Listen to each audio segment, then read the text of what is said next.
হ্যাঁ, এটা তুমি মারছো, এটা তো তুমি কাইটা কইটা করছো হালার পুত, তুই এগুলো সব সত্য কথা বলতেছিস কেন? রে ভাই আমার ভুল হয়েছে। আরে ভুল হয়েছে মানলাম, বাট ক্ষমা তো আমি করতে পারবো না। আরে ভাই ক্ষমা কইরা দেন ভাই। ভাই আপনি এগুলো ওয়ান ট্যাপ মারতেছেন? না ভাই, আমি জানি আপনি এগুলো ডাউনলোড করছেন।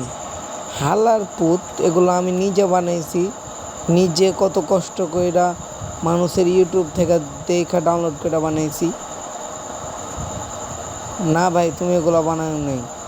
হালার পুত, এগুলো আমি বানাইছি, তুই বুঝোস না কেন?